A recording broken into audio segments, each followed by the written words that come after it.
So, dann hallo und herzlich willkommen zu unserem, ja, 5. Karriere-Talk jetzt schon, der erste nach der Sommerpause. Und ich freue mich, dass wir wieder ein spannendes Thema und einen spannenden Gast da haben, nämlich Dr. Joachim Löller vom Helmholtz-Zentrum für Umweltforschung in Leipzig. Und wir wollen heute über Wissens- und Technologietransfer sprechen. Ich freue mich, dass du da bist, Joachim. Ja, vielen Dank für die schöne Begrüßung und ich freue mich auch, dass ich hier sein kann und 'n bisschen was zu meinem Tätigkeitsfeld erzählen kann. Ja, sehr schön. Ich würde vorschlagen, so haben wir es in den vorherigen Talks ja auch gemacht, dass du erst mal 'n bisschen erzählst, so wie war eigentlich dein Werdegang? Weil das ist ja auch immer eine ganz spannende Frage, so nach der Promotion. Wie ging es da eigentlich weiter? Wie habe ich dann auch Entscheidungen getroffen oder vielleicht auch meinen Karriereweg geplant? Also, du hast ja Chemie studiert und dann, in der Biochemie promoviert. Und dann ging es bei dir ja erst mal noch ein bisschen in der Forschung weiter als Genau, da Postdoc, ja, aber dann doch in 'ne ganz andere Richtung. Erzähl doch mal. nein, kann ich gerne machen. Ja, ich habe Mhm. also klassische allgemeine Chemie studiert zuerst und dann während meiner Diplomarbeit quasi überlegt: „Was kann ich eigentlich machen?“ Und da fand ich die Biochemie das, was am Anwender an für mich am nächsten an der Anwendung war. Und Mhm. insofern habe ich dann in der Biochemie promoviert und das habe ich bis heute auch nicht bereut, weil es halt eben wirklich 'n spannendes Umfeld ist. Auch schon damals waren da schon sehr unterschiedliche Disziplinen am Werke. Das heißt, wir hatten Biologen, wir hatten Chemiker, wir hatten aber auch Biochemiker oder Physiker bei uns in den Teams und das war schon 'ne sehr prägende Zeit. Mhm. Also, damals schon so die Anwendung so 'n bisschen im Kopf gehabt und auch das Interdisziplinäre.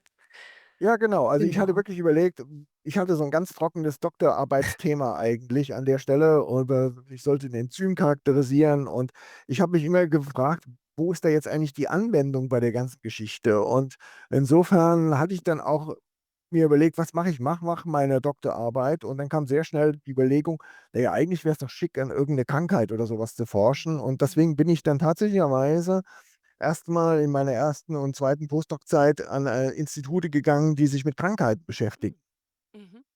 Und habe dann dort zwar weiterhin Enzyme charakterisiert, aber immer mit der Anwendung, dahinter gibt's 'n Patienten. Und das Krasseste war Mhm. wirklich der Aufenthalt drüben in Amerika, wo ich 'ne Zeit lang am, Hospital for Sick Children's gearbeitet Mhm. habe, wo wir auf der einen Seite das Forschungszentrum hatten, auf der anderen Seite aber das Krankenhaus. Und du dann in deiner Mhm. Mittagszeit sozusagen gemerkt hast, für wen du eigentlich da forschst und arbeitest. Und Mhm. das war 'ne sehr spannende Zeit, Ja. einfach auch 'ne sehr prägende Zeit für mich. Mhm. Das also, höre ich auch tatsächlich oft so ja, diese Frage nach dem: „Okay, für was ist das jetzt gut? Wie kann man das anwenden?“ Dass sich das, auch viele, ja, Promovierende oder Postdocs dann auch, wünschen. Und, was ja auch sehr spannend ist, also, das sind ja auch Fragen, die ich ganz oft höre in meinen Coachings. Also, jetzt habe ich promoviert, jetzt habe ich vielleicht noch ein oder 2 Postdocs gemacht. So, und wie geht's jetzt weiter? Also, diese große Frage: „Bleibe ich jetzt in der Forschung, oder gehe ich raus?“ Und du hast ja 2 Postdocs gemacht und dann bist du aber raus aus der akademischen Forschung. Wie kam's denn dazu oder was Na war da ja, so ich habe dein dann halt eben Entscheidungsweg? Entschuldigung, ja, ich Ne. habe dann einfach eben sozusagen mir überlegt: „Welche Option habe ich denn eigentlich?“ Mhm. Und die wissenschaftliche Karriere war für mich eigentlich nicht zielführend, weil A hatte ich zu wenig Publikationen, B hatte ich ein Thema, wo momentan auch keine großen Professuren zu erwarten waren oder so etwas. Also, das heißt, ich wäre eigentlich in diese Mühle reingekommen, beständig über Drittmittelprojekte Mhm. an einer Hochschule halten zu müssen. Und ich hatte da 2 Kolleginnen und Kollegen, wo ich gesehen habe, das ist verdammt schwer und das bringt's Mhm. eigentlich nicht. Mhm. Und Also dann kam eben der berühmte Zufall eben ins Spiel. An der Stelle, da gab's plötzlich eine Stellenausschreibung für ein Leipziger Start-up-Unternehmen, was thematisch für mich sehr gut gepasst hat, mhm. was familiär sehr gut gepasst hat, weil aus dem Umgebung von Leipzig stammen meine Schwiegereltern. Mhm. Und in dem Fall haben wir dann plötzlich beschlossen als Familie: „Warum machen wir den Schritt nicht einfach?“ Es ist 'ne Mhm. spannende Tätigkeit, in einem Start-up einfach anzufangen und auf der anderen Seite löst es familiäre Probleme. Und das ist halt eben etwas 'ne Kombi gewesen, wo ich gemerkt habe, manchmal muss man eben die Situation einfach ergreifen und da einfach reingehen. Mhm. Es war also nicht richtig geplant, also in Ja. Anführungsstelle. weil ich auch keine so richtige Vorstellung hatte, was mich in einem Start-up eigentlich erwartet. Das war eigentlich so 'n bisschen so 'n Sprung ins kalte Wasser. Mhm. Und du hast dich da also, dann einfach auf 'ne Stelle beworben, die ausgeschrieben war, also, ohne jetzt da schon jemanden zu kennen? Also, Genau, Netzwerken war da in dem Fall dann war nicht nein, so das war wichtig eigentlich nicht so. gewesen. Das Mhm. kam alles erst wesentlich Kam später dann später, sozusagen, ja. als ich sozusagen in den Unternehmen gearbeitet hatte. Nein, das Ja. Unternehmen hatte wirklich einen Forscher gesucht, Mhm. der, Essays entwickelt für ihre Kunden. Und wie gesagt, da waren Enzyme spielten da eine große Rolle. Zu dem Zeitpunkt hatte ich an sehr vielen unterschiedlichen Enzymen gearbeitet und deswegen hat das plötzlich gepasst wie die Faust aufs Mhm. Auge. Ja, Und die waren ja. halt eben auch begeistert halt eben, dass sie gesagt haben: „Ne, das finden wir gut, dass du so 'ne breite wissenschaftliche Karriere hinter dir hattest“, weil ich halt eben mit jeder Postdoc-Station immer versucht habe, was Neues zu lernen.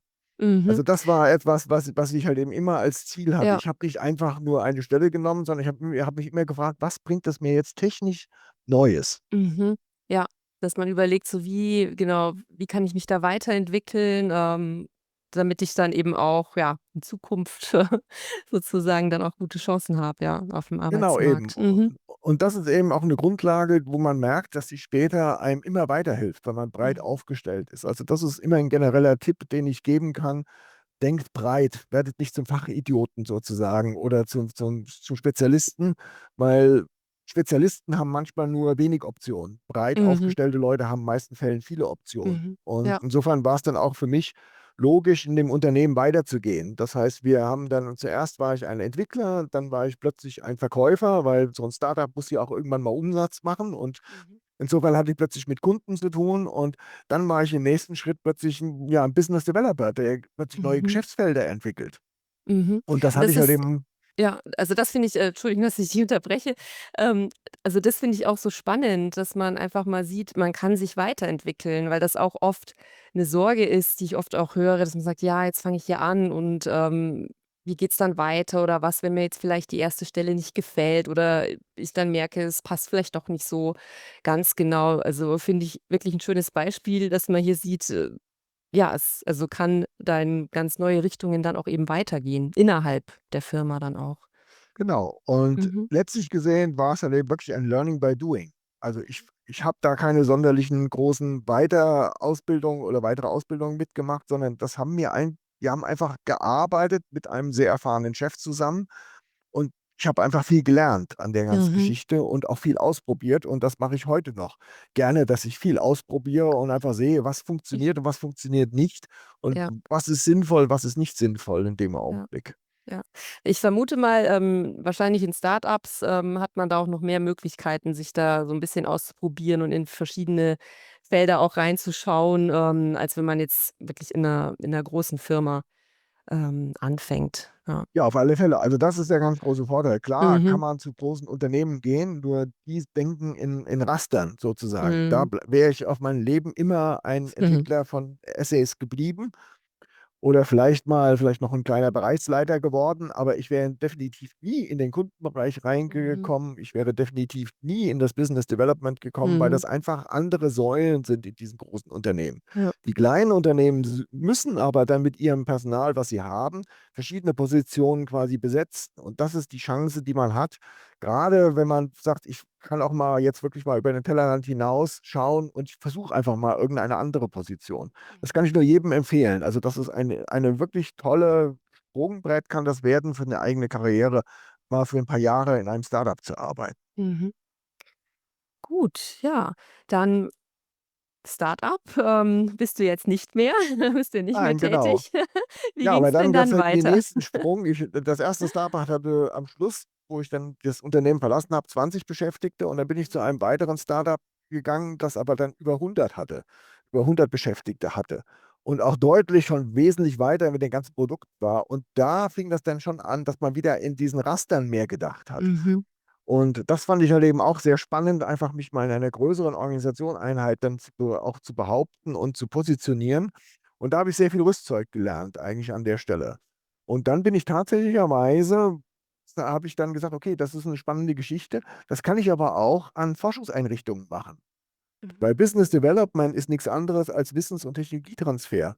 Mhm. Es geht darum, sage ich mal, Erkenntnisse und Produktideen sozusagen in die Anwendung zu bringen. Und das macht ein Unternehmen und ein Business Developer auch. Der erschließt noch ein paar strategische Geschäftsfelder, aber das muss man auch im Business und Technologietransfer muss man auch sich, sage ich mal, überlegen, wo sind die Segmente, wo sind die Marktsegmente, die man sich erschließen will und was für 'n Bedarf herrscht da eigentlich? Also, es ist gar nicht mal so weit auseinander.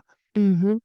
Und an der Das ist Hochschule ist es halt eben oder an den Forschungseinrichtungen ist es halt eben noch mal anders positioniert und erlaubt halt eben wesentlich enger auch an der Forschung weiterzuarbeiten. mhm. Das heißt, wenn man sich also für 'ne Tätigkeit interessiert, so in diesem Bereich Technologietransfer, so wie bringe ich, Ideen, ja, auch auf den Markt. Also, da gibt's, wenn ich das richtig verstanden habe, wirklich sehr viele Möglichkeiten, wo man das machen kann. Also, du hast grad schon gesagt, so Business Development geht in die Richtung, dass man eben in 'ner Firma in dem Bereich auch tätig ist oder Mhm. dann eben, ja, so wie du jetzt an 'ner öffentlichen Einrichtung, Forschungseinrichtung, an Universitäten gibt's ja auch ganz viele, Transferabteilungen. Oder ich glaube auch so, es gibt so, ja, Innovationscluster, teilweise auch gefördert von Kommunen, Ländern, in bestimmten Regionen. Also Ja, auch Vereine. mhm, Also, es gibt viele Vereine, die ja, regionale Innovationsförderung machen, die also mhm, alle, sage ich jetzt mal so, Transferbeauftragte oder mhm, Transfermanager gerne ausschreiben oder einstellen, weil das halt eben dann die Begleitung ist sozusagen ihrer Projekte, die sie da brauchen oder eben zum Netzwerkaufbau. Das ist etwas, was halt eben dann einfach auch so 'n typisches Beispiel ist. Wenn ich morgens reinkomme, schaue ich mir erst mal natürlich logischerweise meine E-Mails an, was passiert, aber dann gibt es sehr viele Meetings, weil entweder dann treffe ich mich mit den Forschenden, um über konkrete, Projekte zu reden, oder ich treffe mich mit der Industrie oder mit Behördenvertreter und überlege halt eben, wie wir diese Ideen dann auch in die Anwendung mhm, rüberkriegen. Das ist so 'n ganz typisches Spiel, was da eigentlich immer täglich auf uns zukommt. Und das mhm, macht aber auch d sozusagen die Faszination aus von dieser Tätigkeit, weil es gibt keinen Alltag. Es gibt eigentlich immer nur neue Situationen, mit denen man wieder zurechtkommen muss und mit ja, denen man eigentlich dann versuchen muss, auch den nächsten Schritt zu gehen. ja. Du bist ja, ich glaube, seit 10 Jahren mittlerweile am UFZ, oder wenn ich's Ja, ich bin richtig in Erinnerung habe? 2010 ans UFZ gekommen und habe halt eben damals auch wieder einen wichtigen Schritt Mhm, gemacht. Ich habe nämlich angefangen in dem Stab der wissenschaftlichen Geschäftsführung mhm, und hatte damit sehr schnell ein sehr schönes Netzwerk am UFZ aufgebaut. Und als dann 2015 die Leitung von der Abteilung Technologietransfer sozusagen ausgeschrieben war es für mich einfach zu sagen: „Ich kann das auch“, weil ich mhm, hatte in den Unternehmen damals gearbeitet. Ich habe also schon Technologietransfer von beiden Seiten erlebt. Hatte auch zu dem Zeitpunkt schon eigene Patente geschrieben und so was. Also, mhm, alles an ja, das ist eben der Vorteil. Wenn man in der Industrie arbeitet, schreibt man auch mhm, Patente. Da schreibt man nicht mehr ja, Publikationen unbedingt, sondern andere Dinge. Und das hilft einem dann schon weiter, einfach Leute zu beraten, als Service Abteilung aufzutreten, um halt eben hier diese Ideen in die Anwendung zu bringen. Und mhm. das ist 'n sehr spannendes Umfeld. Ja, wenn man die eigene Erfahrung da schon mitbringt. Mhm.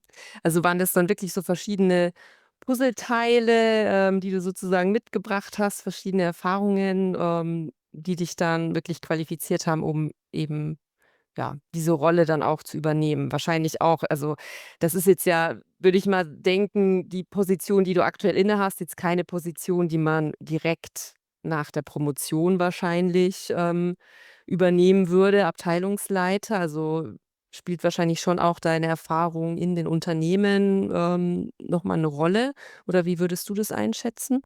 Ja, auf alle Fälle. Also, Wissens- und Technologietransfer ist 'ne Region, wo es nur Quereinsteiger gibt. Es gibt keinen Mhm, Ausbildungsberuf, es gibt keinen Studiengang. Es gibt zwar Innovationsmanagement, was man lernen kann, mhm, aber das ist eigentlich noch 'n Stück weit weg von dem, was eigentlich so ein Transfermanager oder ein Transferbeauftragter an Forschungseinrichtungen zum Beispiel macht.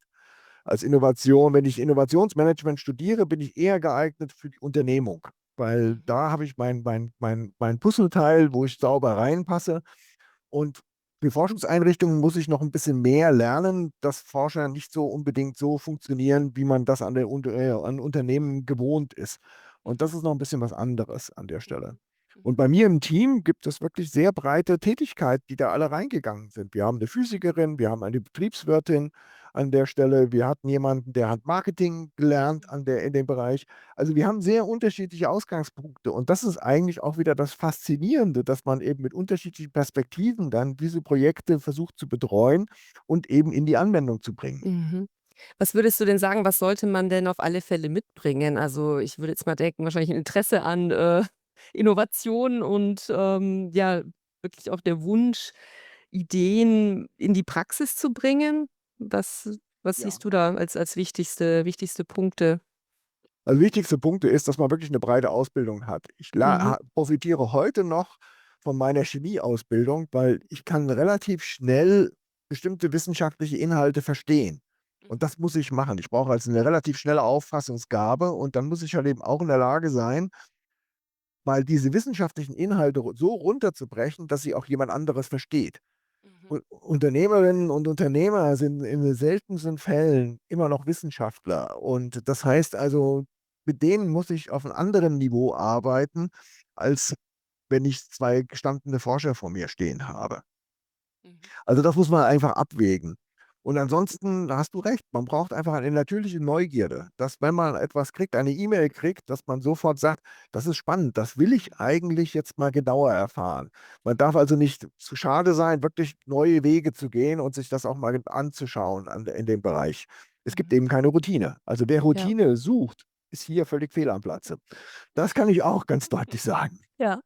Wie wenn wir jetzt noch mal drauf gucken, so auf deinen, Arbeitsalltag, du hast schon gesagt, also, es ist keine Routine. Also, wie muss man sich das vorstellen? Also, geht ihr aktiv auf, Forschende bei euch, am Zentrum zu und sagt: „Hey, habt ihr 'ne Idee? Wollen wir da was entwickeln?“ Oder kommen die Leute auf euch zu? Oder gibt's auch Firmen, die von außen praktisch an euch herantreten? Wie läuft das ab? Also, es sind alle Wege, die du beschrieben hast, möglich. Das Mhm. heißt, auf der einen Seite haben wir 'n sehr engen Kontakt zu unseren Forschenden.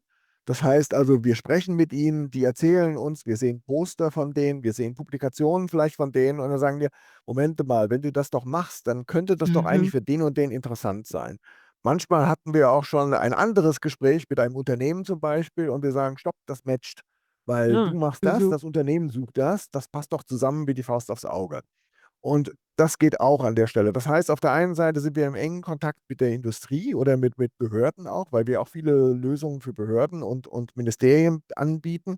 Wenn es zum Beispiel um Nachhaltigkeitsbetrachtungen geht, was jetzt eigentlich gar kein technologischer Schwerpunkt ist. Also, wir reden da nicht von Hightech, sondern wir reden da eigentlich von Softwarelösungen, die es Ministerien erlaubt, Strategien besser zu entwickeln oder halt eben auch hier Forstbetrieben es erlaubt, vielleicht die Wälder besser zu managen, vorherzusehen, was passiert jetzt in den nächsten Jahren, wenn der Klimawandel voranschreitet. Dafür kann man Szenarien entwickeln, dafür kann man Softwarelösungen entwickeln. Und das ist alles das, was man am UFZ dann findet. Und Mhm. damit geht man dann entweder los oder im Idealfalle hat man dann schon Kontakte, wo man mit denen dann zusammenkommt und sehr schnell dann die Projekte starten kann. Mhm.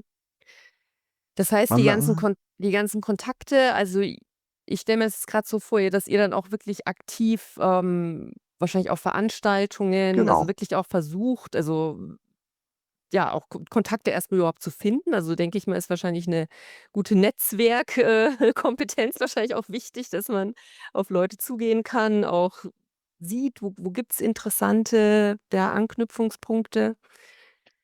Ja, auf alle Fälle, also, da stimme ich Mhm. dir zu. Also, wenn man sehr introvertiert ist und es nicht mag, sage ich mal, auf Veranstaltungen zu gehen, um Kontakte zu knüpfen, ist man vielleicht auch nicht grade richtig aufgehoben Mhm. an der Stelle, weil ich muss einfach so 'n Stück weit schon als Netzwerker agieren. Grade wenn man die Mhm. Leitung intus hat, muss man da noch stärker eigentlich ins Netzwerken reingehen. Aber das ist das, was ich nur jedem empfehlen kann. Mein berufliches Netzwerk hat mir immer geholfen, die nächste Position zu finden. Wir haben ja Mhm. vorhin so schön gesagt, wie ist das dann gekommen, dass ich dann zu dem nächstgrößeren Start-up gekommen bin?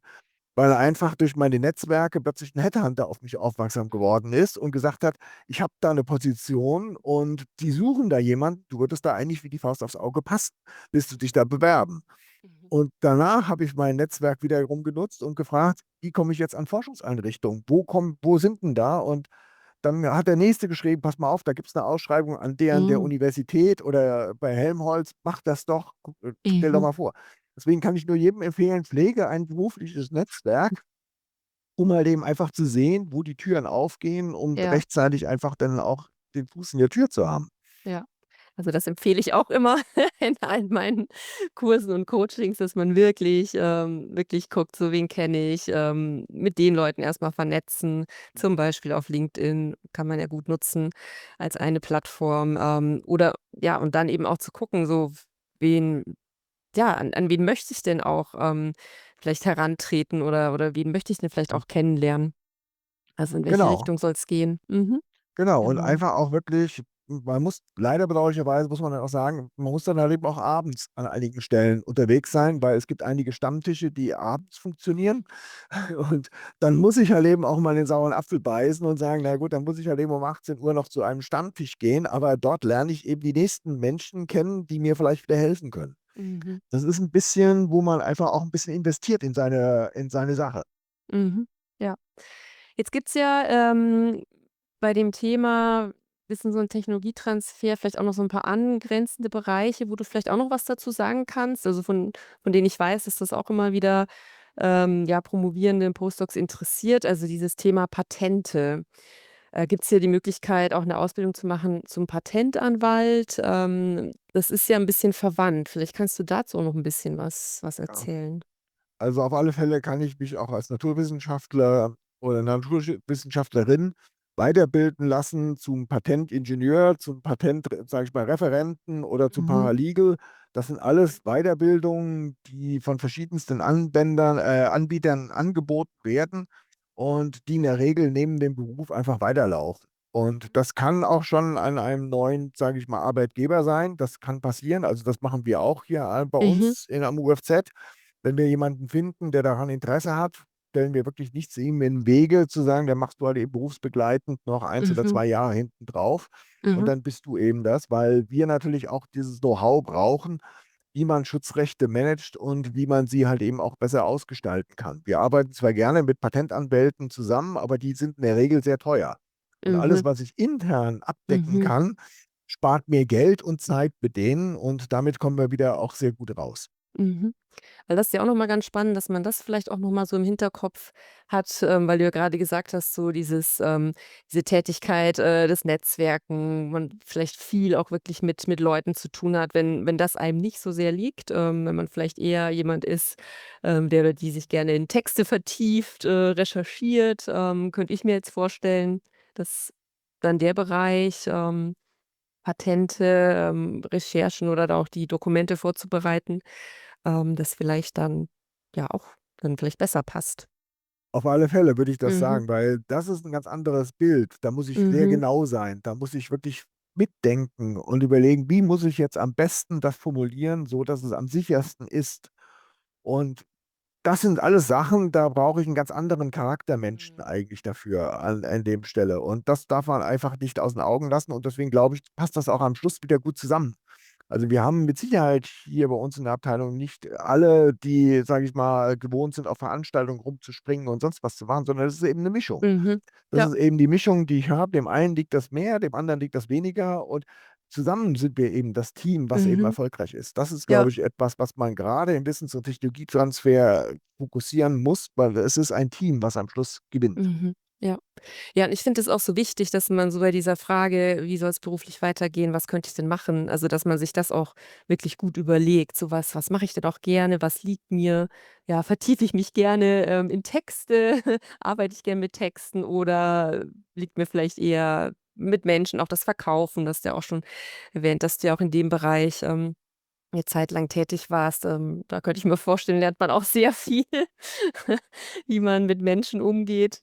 Ja, dass man da einfach Ja, wirklich natürlich, also guckt. das Mhm. auch. Aber jetzt muss ich ganz ehrlich sagen, ich hatte da 'n kleinen Vorteil, weil ich war Mhm. tatsächlicherweise früher mal, sage ich mal, ehrenamtlich im Rettungsdienst tätig. Ah. Und da ist es genau dieselbe Situation. Ich Ja. muss mit Menschen umgehen. Ich erwische sie in der schlechtesten Situation, die sie eigentlich sich vorstellen Mhm. können. Und Mhm. trotzdem muss ich mit ihnen, sage ich mal, jetzt die nächste Zeit verbringen und ihnen helfen. Und das ist etwas, Ja. was wirklich prägt. Also, ich kann auch da nur sagen, so sozialen Arbeiten helfen auch wieder am Schluss, soziale Kompetenzen aufzubauen, Mhm. um halt eben dann auch im Beruf besser Ja. dastehen zu Ja. können. Ja. Also, das finde ich auch total wichtig, dass man da wirklich mal nicht nur auch auf die berufliche Tätigkeit schaut oder auf die Ausbildung, sondern auch noch mal guckt: „Was mache ich denn sonst noch so?“ Und was sagt das vielleicht aus über mich, über, ja, meine Stärken, das, was mir liegt? Und ja, was kann ich daraus dann vielleicht auch so für die nächsten Schritte, für die, ja, für die Berufswahl dann für mich dann ableiten? Mhm. Ja, spannend. Ähm, ja, lass uns vielleicht noch mal kurz zurückgehen, also Thema Technologietransfer. Du hast ja schon gesagt, es ist also relativ wenig Routine, aber vielleicht noch mal so 'n bisschen so 'n Einblick in deinen Arbeitsalltag. Also, wie muss ich mir das vorstellen? Also, was würdest du sagen, so wie teilt sich das vielleicht auf, auch so zeitlich? Wie viel sitzt du allein vorm PC oder wie viel bist du, unterwegs, Netzwerken? Also, kannst du da so Bereiche, noch mal vielleicht 'n bisschen beschreiben, dass man sich's noch 'n bisschen besser vorstellen kann? Ja, sage ich mal so, es ist 'n bisschen schwer in Prozente zu fassen, Mhm. weil es eben davon abhängig ist, in welcher Phase wir uns befinden. Mhm. Okay. Manchmal muss ich sehr viel am Schreibtisch bleiben, weil ich dann über Projektideen brüte Mhm. sozusagen und mir überlege: „Wen könnte ich denn jetzt eigentlich ansprechen? Was für 'ne, ja, Strategie können wir dazu entwickeln, Mhm. Und um diese so da ranzugehen?“ Projektideen, die initiiert ihr? Also, dass du sagst so: „Wir wollen jetzt hier 'n Projekt Nein, starten“, es oder gibt auch ne? Forschende, die Mhm. zu uns kommen. Also, Mhm. deswegen meine ich ja, wenn ich Mhm. morgens meine E-Mail lese und dann lese ich habe mal eben schnell eine App Ah. programmiert und was können wir jetzt damit machen? Und schauen Sie mal, hier ist der Link. Und dann sage ich, das ist Ah. erst mal A, toll, dass es so 'ne App gibt und B, aber was machen wir jetzt damit? Es gibt Mhm. 2.000.000 Apps da draußen und das UFZ ist jetzt wirklich nicht geeignet, um eine App eigentlich nach vorne zu treiben, sondern es ist Mhm. eigentlich eher spannend, wer würde dann eigentlich mit so 'ner App oder wer profitiert von so einer App? Mhm. Ist es die Mhm. Bevölkerung? Ist es vielleicht eine Krankenkasse? Ist Mhm. es vielleicht ein Unternehmen, was seinen Kunden wiederum etwas Ähnliches verkauft? Und daraus entstehen ja dann sozusagen die Mehrwerte und die konkreten Anwendungsbeispiele. Einfach Mhm. etwas irgendwo hinzustellen, zu publizieren, das ist für mich kein Transfer. Das ist 'n Ablegen an der Stelle. Aber ich will's ja, dass es aufgenommen wird, dass es weitergeht eigentlich mit der ganzen Geschichte. Und deswegen muss ich mich damit 'n bisschen beschäftigen. Es Mhm. kann aber auch sein, dass wir 'ne Rückmeldung kriegen von 'nem Patentanwalt, der sagt: „Stopp, ich habe das gelesen“ oder das Patent, der sozusagen die Genehmigungsbehörde von den Patenten hat uns die Rückmeldung gegeben, wie gehen wir damit um? Mhm. Und dann muss ich mir 'ne Strategie überlegen und dann muss ich mit meinen Forschenden zusammen eher daran knobeln, wie wir jetzt weitergehen, wie wir die Fragen entkräften, wie wir bestimmte Dinge machen, sodass es immer noch ein Patent vom UFZ bleibt an Mhm. der Stelle. Das sind so Sachen, die ganz typisch sind, aber es kann halt eben auch sein, dass ich dann plötzlich wie nächste Woche aufbreche, um zu einem Workshop nach Halle zu fahren, um daran teilzunehmen und das UFZ zu repräsentieren. Es kann auch sein, dass ich zu einem Unternehmen fahre, um Lizenzverhandlungen zu machen. Mhm. Alles das muss ich Ja. irgendwann vorbereiten, aber halt eben dann auch umsetzen. Und das geht bis hin zu, wie kann man Verträge gestalten, wo man dann plötzlich mit der Rechtsabteilung zusammensitzt, weil ich Mhm. bin ja kein Jurist. Ja. Ich habe zwar Ja. viele Verträge mittlerweile gemacht, aber ich bin immer noch kein Jurist und ich habe vielleicht 'n gesundes Bauchgefühl, aber das hilft jetzt einem Anwalt nicht weiter und schon gar Mhm. nicht meiner Rechtsabteilung. Und Mhm. insofern muss ich einfach mit denen dann auch zusammenarbeiten und das ist das Spannende. Wir Ja. arbeiten ja mit der, sage ich mal, Projektförderung bei uns im Haus zusammen, die als Drittmittelprojekte gestartet. Wir arbeiten mit der Rechtsabteilung zusammen, wir arbeiten mit der Öffentlichkeitsarbeit zusammen, wir arbeiten mit der Geschäftsführung zusammen. Das sind eben alles Bereiche und Schnittstellen, die meine Tätigkeit so abwechslungsreich machen. Mhm. Und das darf man eben einfach nicht unterschätzen. Und das ist Ja. das, was ich jeder anderen Position momentan vorziehe, selbst einer Forschung im Labor, sage Mhm. ich jetzt mal ganz deutlich. Ich würde heute beim besten Willen nicht mehr gerne in 'nem Labor stehen und dort arbeiten. Das ist ganz Mhm. faszinierend, wie sich das Ja. Weltbild von mir so 'n bisschen geändert hat. Ja, aber es ist schön, das, von dir zu hören, weil das, auch tatsächlich oft 'ne Sorge ist, die ich zu hören bekomme. So: „Ja, ich kann mir gar nicht vorstellen, so außerhalb des Labors, dass mir das irgendwie auch Spaß machen würde.“ Und deswegen finde ich es immer so schön, wenn wir, ja, so Beispiele haben von Leuten, die sagen: „Ne, ich kann mir das gar nicht mehr vorstellen, in der Forschung zu arbeiten, weil, ja, das, was ich jetzt mache, macht mir, ja, viel mehr Spaß oder finde ich irgendwie viel spannender und abwechslungsreicher.“ Ja, und ich sage Ja. mal auch, mich hat etwas bewegt. Ich hatte mich mal mit einem Chemiker aus der Industrie unterhalten, sehr früh in meinem Karriereweg. Mhm. Und der hat mir dann gesagt: „Na ja, man muss eins sich überlegen, selbst wenn ich zu einem großen Unternehmen gehe, dauert's vielleicht 2, 3, 4 Jahre, dann bin ich nicht mehr im Labor.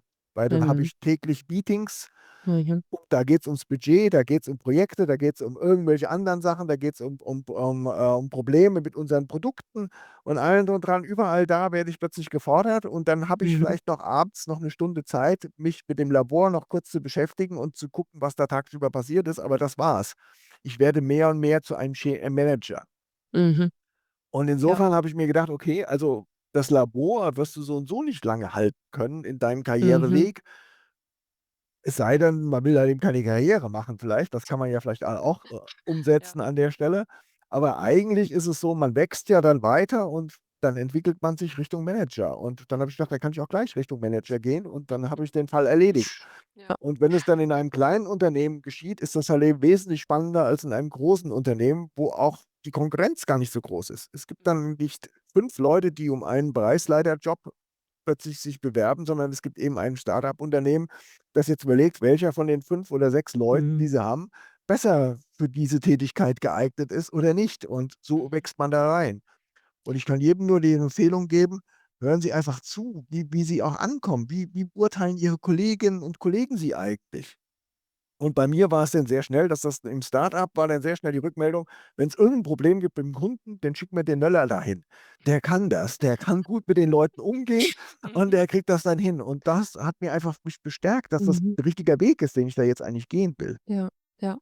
Ja, also auch diese regelmäßige Selbstreflexion und auch eben genau, sich das Feedback einzuholen, mal zu gucken, ja, was sagen denn auch andere über mich, was ich gut kann? Weil manchmal, hat man das vielleicht gar nicht so aufm Schirm oder nimmt es gar nicht so wahr, dass man merkt so: „Ach ja, das ist ja tatsächlich, 'ne Stärke oder daraus könnte ich ja vielleicht dann auch noch mehr machen.“ Mhm.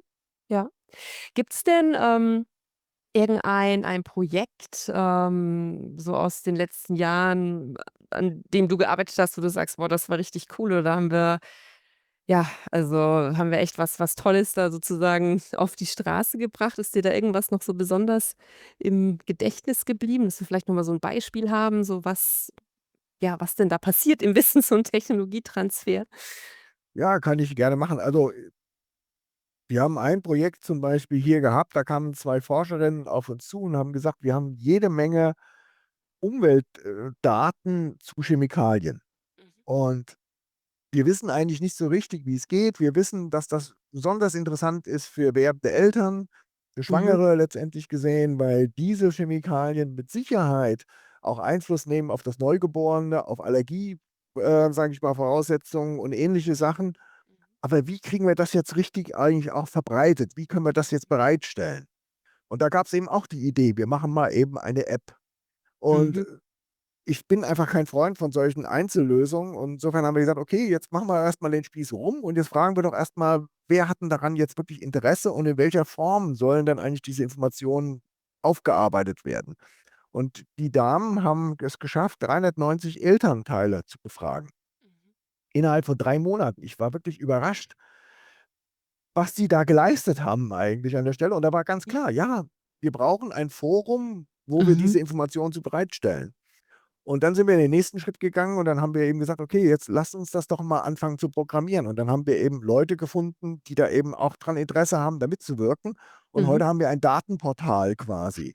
Ah, mhm, Und wir haben dann den nächsten Schritt gegangen und sind dann halt eben reingegangen und haben gesagt: „Okay, jetzt suchen wir noch weitere Anwendungen. Jetzt haben wir noch neue Ideen, wo dass es nicht nur für werdende Eltern interessant ist, sondern auch, dass wir die ganze Gruppe von den Schülerinnen und Schülern in den Fokus nehmen und mhm, die informieren wollen, weil das sind die nächste Generation, die es wieder gilt, sozusagen auch dafür zu sensibilisieren, dass Chemikalien in der Umwelt ein mhm, tägliches Thema ist. Und mhm, so ist das Projekt langsam gewachsen und das macht mir sehr viel Freude, weil es eigentlich keine Technologie ist, die ich verkaufe, sondern wir haben Informationen, die wir bereitstellen und mhm. die bereitwillig auch angenommen werden. Ja, also die man Oder dann der auch umgekehrte Fall ist halt eben das andere Beispiel ist dann genau das Gegenteil, dass wir einen Probennehmer entwickelt haben, wo der Unternehmer gesagt hat: „Boah, das ist eine so super Idee, da mache ich sofort mit. Das mhm, gibt's gar nicht. Also, das ist ja wirklich genial, was ihr da gemacht habt." mhm, Und wir haben jetzt deswegen fahre ich auch da runter, den Prototypen fertig, der sieht gut aus und jetzt verhandle ich mit ihm sozusagen, wenn du das dann produzieren willst, diese Geräte, dann möchte das UFZ natürlich ein bisschen Geld haben dafür, mhm, mhm. damit wir eben die nächste Forschung wieder finanzieren Ja, können. ja. Und das ist sozusagen dann der nächste Besuch, den ich nächste Woche habe und da freue ich mich drauf, weil logischerweise werden wir da zu einem Ergebnis kommen, um eben das Ergebnis um das, Produkt auf 'n Markt zu bringen. Mhm. Das Gerät muss einfach später verkauft werden, weil es so viel positives Feedback schon eingesammelt hat. Mhm. Ja. Also, auch 2 schöne Beispiele, wo man sieht, dass es also nicht nur muss nicht immer irgendwie 'n bestimmtes Produkt sein, was man da entwickelt hat oder irgend 'ne ja, irgend 'nen Service, sondern es kann eben auch sein, wie der Name ja schon sagt, Wissenstransfer, dass man auch versucht, ja, eben Daten, Erkenntnisse dann eben auch verfügbar zu machen. Ja. Mhm. Ja. Und das, was halt eben die dritte Komponente ist, 'n bisschen in meiner Tätigkeit, ist natürlich auch zu überlegen: „Wie kann ich jetzt meinen Forschenden helfen?“ Mhm. So haben wir halt eben auch angefangen, dann ein Innovationsprogramm hier aufzulegen am UFZ. Und das quasi zu überlegen, auszugestalten, wie geht das, das zu Mhm. erproben und das dann auch in die Routine zu überführen, ist eine völlig andere Facette meiner Tätigkeit, aber war wahnsinnig spannend, weil wir plötzlich gemerkt haben, wir sind da auf dem richtigen Wege. Wir kriegen viel Resonanz aus den Forschenden. Wir wurden sehr gut begutachtet von außen, dass dieses Programm wirklich das macht, was es machen soll. Und das ist einfach 'n schönes Erfolgserlebnis, wenn das Mhm. dann so geht. Und damit haben wir ein Ja. Werkzeug quasi, wo wir den Forschenden helfen können, mit dem wir helfen können. Und ich glaube, das ist wichtig, dass man einfach nicht nur ihnen sozusagen verbal oder mit meinen Erfahrungen hilft, sondern auch ihnen Werkzeuge gibt oder ihnen eben auch Anreize zur Verfügung stellt, so dass sie wirklich es auch umsetzen können, was sie da an tolle Ideen haben. Mhm. Ja. Vielleicht, sollten wir in dem Zusammenhang auch noch mal erwähnen, es gibt ja auch richtig ja, richtig große Förderprogramme auch, also zum Beispiel eben Exist, für Ausgründungen aus der Wissenschaft und, jetzt auch seit, letztem Jahr gibt's ja auch noch, Exist Women, also speziell auch für Genau. Frauen, die gründen wollen. Ja, auch, Kann ich mal 'n Exist bisschen Werbung International. Ja, Werbung genau. für machen, weil ich da auch als Trainerin bei Workshops mit dabei bin. Ich glaube, da werden wir auch mal, dann hinterher hier die Links noch, genau unter dem Video dann verlinken, wer sich dafür vielleicht auch interessiert. Also, vielleicht auch noch mal so der Aufruf an, ja, Promovierende oder Postdocs, die jetzt, vielleicht so Ideen haben oder denken: „Hm, vielleicht könnte man ja da, aus meiner Forschung was machen“, dass man sich da auch einfach mal traut oder sich auch informiert, was da möglich ist und, ja, dann auch auf, genau, Personen wie dich dann auch zugeht. Gibt's ja nicht nur am UFZ, sondern auch, ja, würde ich schon sagen, auch in der Fläche an Universitäten, Transferabteilungen, Genau. dass man Das sich da wäre auch einfach meine Genau, das wäre wirklich meine Empfehlung. Sucht mhm, euch die Leute, die euch da helfen können, sozusagen. Und du hast vollkommen recht, in jeder Region gibt es so viele Anlaufstellen für Interessierte. Nutzt diese Leute einfach. Sie haben das Netzwerk, sie können euch helfen. Ihr habt letztendlich gesehen weniger Probleme mit der Beantragung von den Fördermitteln. Sie können euch auch vielleicht ganz andere Fördermittel nennen als unser Exist-Programm vom Bund. Es gibt ja manchmal auch von Bundesländern spezielle Förderprogramme. Und mhm, das sind alles Sachen, die ihr dort einfach abholen könnt. Und wie gesagt, nutzt diese Coaches, die da sind. Die haben sehr viel Erfahrung, die können da richtig was Gutes draus machen. Das sehe mhm, ich auch. ja, super. Ja, die Zeit ist jetzt ja auch schon langsam 'n bisschen fortgeschritten.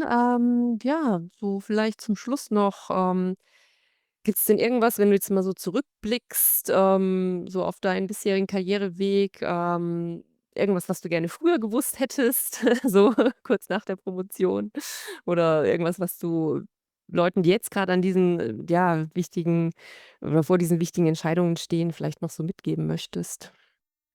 Ja, also, was ich mitgeben möchte, ist wirklich breit zu denken.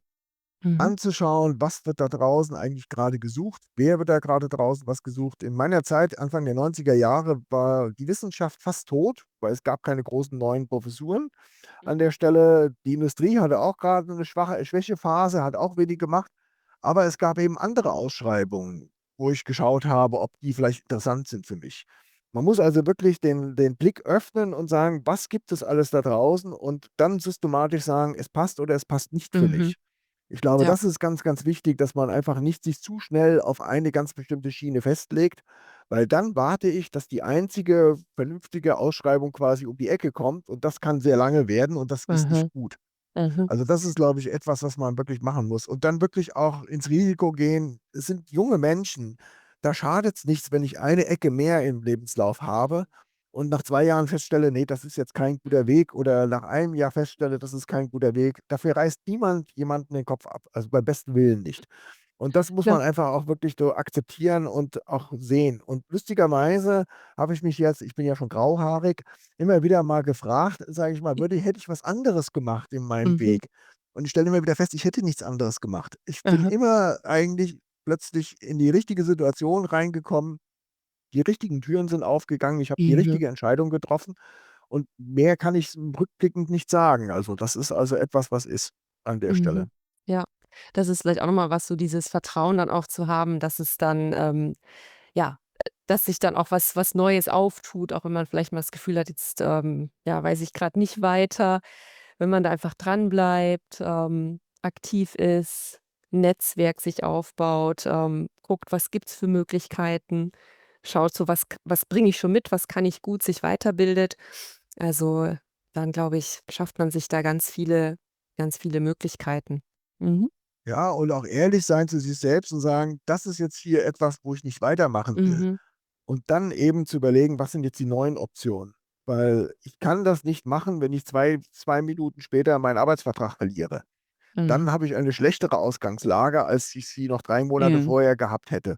Aus Ja. einer Stelle sich heraus zu bewerben, ist es leichter als aus der Arbeitslosigkeit. Und das darf man nie unterschätzen.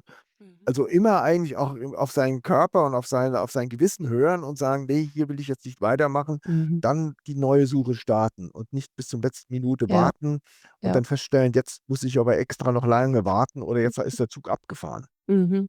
Ja, also das ist auch wirklich noch mal 'n ganz wichtiger Tipp. Also grad, so gegen Ende der Promotion oder auch dann, wenn man merkt, der Postdoc-Vertrag, also die sind ja auch, befristet, dass man da wirklich, wie du schon sagst, nicht bis, zur letzten Sekunde wartet und dann, ja, gezwungen ist, dann vielleicht sich für irgendwas zu entscheiden, weil, man den Job braucht, sondern dass man da wirklich einfach kontinuierlich auch so 'n bisschen dran arbeitet und immer mal wieder guckt, was gibt's für Möglichkeiten, was passt zu mir. Ja, Ja, genau. und das ist ja Mhm. leider auch das, was die tägliche Routine auch teilweise ist, weil ich kriege auch einige E-Mails, die sagen: „Mein Vertrag endet Mhm. nächsten Monat und ich würde jetzt gerne mich ausgründen.“ Dann sage ich ganz lächelnd zurück: „Das wird nicht funktionieren.“ Mhm. Also, an der Stelle, ich kann nicht ein neues Unternehmen Mhm. einfach so aus'm Boden stampfen. Das funktioniert nicht. Ja. Und da nickst du ganz deutlich, weil du hast auch einen Weg hingelegt, um das Unternehmen zu gründen und deine Überlegung zu haben: „Was will ich denn eigentlich später anbieten? Wie kann ich das umsetzen?“ Und das braucht Zeit und das kann man Auf nicht alle innerhalb Fälle. von 'n paar Tagen oder so was machen, auch nicht Ja, mit dem besten Coach dieser Welt. ja, Das funktioniert einfach genau. nicht. Oder wenn natürlich immer, dass man dann müsste man schauen, dass man dann an Programmen reinkommt, wie jetzt eben zum Beispiel, auch bei Exist Women, dass man einfach dann zumindest zu 'nem gewissen Grad 'n bisschen auch finanzielle, Unterstützung dann auch hat, um sozusagen dann diese Idee weiterzuentwickeln. Genau, aber idealerweise fängt man natürlich 'n bisschen früher an als, ja, eine Woche vor Ende Ja, des, Arbeitsvertrags. Aber ja, habe ich auch alles schon erlebt, genau. solche Das ist eben solche das Anfragen. Erstaunliche. Genau. Ja, dann sage ich Dankeschön, Joachim, dass du deine Erfahrungen hier geteilt hast, und 'n bisschen 'nen Einblick gegeben hast hier in die Welt, des Wissens und, Technologietransfers. Du bist ja auch auf LinkedIn, also denke, wenn sich jemand mit dir vernetzen möchte oder da 'ne Frage hat, bist du dafür wahrscheinlich auch offen. Klar, ich stehe Genau. jederzeit offen. Das ist ja auch das Schöne an unserem Ja. Beruf, dass wir uns unsere ganzen Erfahrungen teilen können, dass wir helfen können anderen. Mhm. Also, warum nicht? Jederzeit kann man mich gerne dort anmailen oder ich bin auch im Internet gut zu finden, weil Mhm. logischerweise ist der Wissens und Technologietransfer immer auf der Webseite von einer Einrichtung Genau. und da stehen auch immer irgendwelche Genau, Telefonnummern wäre oder schlecht, wenn der geheim E-Mail-Adressen. gehalten würde. Genau, eben. Also, insofern bin ich Ja. leicht zu finden und insofern gerne jederzeit einfach an mich wenden und es hilft Mhm. sicherlich kann man irgendwie weiterhelfen. Ja, super. Ich werde es auch unter dem Video dann auch verlinken. Und ja, dann sage ich noch mal ganz herzlichen Dank und, ja, vielleicht nur zur Information, es sind auch schon weitere Talks, in Planung, und da, werde ich natürlich dann auch wieder die Infos dann auf LinkedIn oder auch im Newsletter dann teilen. Dann wünsche ich noch allen einen schönen Abend und bis bald.